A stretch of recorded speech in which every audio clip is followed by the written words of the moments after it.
শাশুড়ি আমার সুখের ঘুম ঘুমুইছে, এই সুযোগ। বউ খানকে আবার চেতন হয়ে যাবে না তো?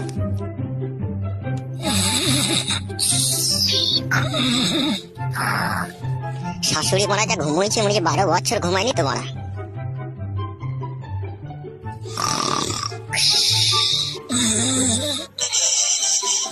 কি করে মারা যে শুরু করবো প্রথমে বুঝতে পারছি না।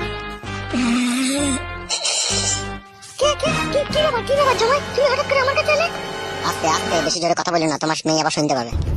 জামাই, তুমি আমার ঘরে হঠাৎ করে এলে, কি ব্যাপার? ব্যাপার কিছু না থাকলে জামাই কোনোদিনও শাশুড়ির কাছে আসে না। ব্যাপার তো কিছু একটা আছে, সেটা তো তোমাকে জানতে হবে নাকি? কি বলো? তোমার মেয়েকে আমি আগে 5 বছর হইলো বিয়ে করেছি, আমাকে কোনো সুখ কোনো শান্তি আমাকে কিচ্ছু দেয় না তোমার মেয়ে। তুমি এসব কথা আমাকে কেন বলছো গো? তোমাকেই তো বলতে হবে এসব কথা, তোমাকে না বললে হয়? আচ্ছা ঠিক আছে, বেশ বলো। একটা কথা বলবো তোমাকে, ঠিক আছে? আর এই কথা তোমার আর আমার মধ্যেই থাকবে, দুনিয়াতে তুমি কাউকে বলতে পারবে না, ঠিক আছে? কি এমন কথা বলবে তুমি যে আমি দুনিয়ায় কাউকে বলতে পারবো না? বলতে আবার পারবে না কেন? বলতে পারবে, বলতে গেলে তোমার মান সম্মান নিয়ে টানাটানি হবে। আচ্ছা ঠিক আছে, বেশ বলো কি কথা। তুমি আমাকে খারাপ মনে করবে না তো? না না, মনে করবো না, বলো। কথা হচ্ছে কি, আমি তোমার কাছে একটা গোপন জিনিস চাইবো, আর সেই জিনিসটা তোমাকে দিতে হবে আমাকে। কি গোপন জিনিস দিতে হবে তোমাকে? দেখো শাশুড়ি, আমি ইচ্ছা করলে না তোমার মেয়েকে তালাক দিয়ে আমি আবার আইবড় মেয়েকে বিয়ে করতে পারি, সেটুকু ক্ষমতা আমার আছে, বুঝতে পেরেছো?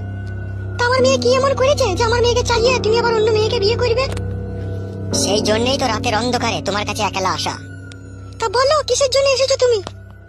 তোমার মেয়ের কাছে আমি যখন রাত্রের বেলায় শুতে যাই, আমাকে কাছে শুতে লাই না, আমাকে লাত মেরে উল্টিয়ে ফেলে দেয় খাটের উপর থেকে নিচেতে, ঠিক আছে? তা আমি তো একটা বেটা ছেলে, পুরুষ মানুষ, আমার তো একটা জৈবনের জ্বালা আছে নাকি? সেই জ্বালাটা যদি তোমার মেয়ে না মেটাইতে পারে, তাহলে তোমার মেয়েটাকে নিয়ে আমি কি করবো তুমি বলো? কালকে যদি তোমার মেয়েটাকে মাছ ধর দিয়ে মেরে খেতে দিই, তখন সব দোষ আমার হবে। সেই জন্য আমি তোমাকে, তুমি আমার ঘরের লোক হবো বললে, সেই জন্য তোমাকে আমি এই কথাটা বলছি, তুমি আর একটা ব্যবস্থা করো। কেন, আমার মেয়ে কি তোমাকে কাছে শুতে লাই না নাকি? তুমি এরকম কথা বলছো? বাল্লাই শুতে তোমার মেয়ে আমাকে কাছে গেলে আমি তোমার কাছে আদের কাছে আইবো নাকি? তার মানে তুমি কি বলতে চাও বলো তো? সবই ভেঙে বলতে হবে নাকি? মেয়ে মানুষ হয়ে বুঝতে পারছো না? আদের কাছে এসেছি যখন, তখন কি চাই আমি? কি চাও স্পষ্ট করে বলো, ঠিক আছে? শোনো, তোমার মেয়ে যেই সুখ আমাকে দিতে পারেনি, সেই সুখ তোমাকে দিতে হবে আমাকে। আমার কথাটা শুনে মনে হয় তোমার বুকের হাড় কটা মনে হয় ভেঙে গেল নাকি? তুমি যা কথা শোনালে, এই বুকের হাড় কি মনের হাড় শুধু ভেঙে যাবে। আমি তোমার বিষয়ে সবকিছু জানি। তুমি তোমাদের গ্রামে বজরুলের সাথে 3 বছর লেপটি করে জীবন কাটিয়েছো, বুঝতে পেরেছো? আমার কাছে কোনো চুপনি চলবে না। তোমার মেয়ের যেই সুখটা আমাকে দিতে পারেনি, তোমাকে সেই সুখটা আমাকে দিতে হবে। আর যদি তুমি সেই সুখ না দাও, তাহলে তোমার মেয়েকে এখানে আমি ফেলে দিয়ে অন্য মেয়ে নিয়ে পালাবো বিদেশ, তখন তোমরা বুঝবে খেলা। তোমার লজ্জা করছে না এসব কথাগুলো?